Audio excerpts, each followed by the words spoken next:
नमस्कार, आप देख रहे हैं जनभावना टाइम्स। आपके साथ मैं हूं अंकिता। अमेरिका समेत पूरी दुनिया को हिला देने वाला 9/11 आतंकी हमला आज भी लोगों के जहन में ताजा है। इस आतंकी हमले की पूरी प्लानिंग, पूरी साजिश उस समय के al Qaeda chief Osama bin Laden ने रची थी। ओसामा के बाद इस संगठन की कमान अल जवाहिरी ने संभाली, जो पिछले साल अफगानिस्तान के काबुल में अमेरिकी ड्रोन हमले में मारा गया था। जवाहिरी के मारे जाने के बाद अब आतंकी संगठन अलकायदा को उसका नया चीफ मिल गया है।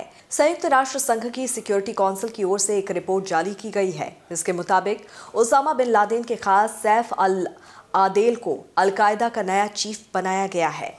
अयमान अल जवाहिरी की मौत के बाद अलकायदा प्रमुख बनने की दौड़ में सबसे आगे सैफ अल आदेल का नाम ही था।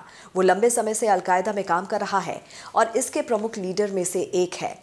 सैफ अल आदेल पर तंजानिया और केनिया में अमेरिकी दूतावास पर हमले की साजिश रचने का भी आरोप है।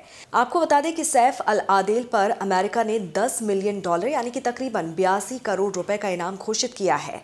सैफ अल आदेल को इब्राहिम मक्कावी के नाम से भी जाना जाता है। इसका नाम उस वक्त सुर्खियों में आया जब 2 अफ्रीकी देशों तंजानिया और केनिया में अमेरिकी दूतावास पर हमले हुए।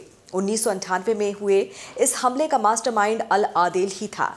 दरअसल अल कायदा के एक्सप्लोजिव एक्सपर्ट सैफ अल आदेल का जन्म 1960 के दशक की शुरुआत में मिस्र में हुआ था। उसका असली नाम मोहम्मद सलाह अल दीन जैदान है, लेकिन वो सैफ अल आदेल नाम से जाना जाता है। इसके पीछे भी एक कहानी है। सैफ अल आदेल का अर्थ है सोर्ड ऑफ जस्टिस, यानी कि न्याय की तलवार। इसीलिए उसने अपना नाम बदला। सैफ अल आदेल मिस्र की सेना में कर्नल रह चुका है। 1988 में मिस्र के प्रेसिडेंट अनवर अल सादात की हत्या के बाद वो मिस्र छोड़कर अफगानिस्तान में मुजाहिदीन के साथ सोवियत सेना को बाहर करने में जुट गया था। इसके बाद वो यहाँ से लेबनान चला गया।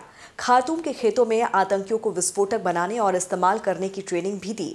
आदेल अल कायदा के मजलिस ए शूरा और मिलिट्री कमेटी का मेंबर है। उसने अफगानिस्तान, सूडान और पाकिस्तान में कई ट्रेनिंग कैंप भी चलाए।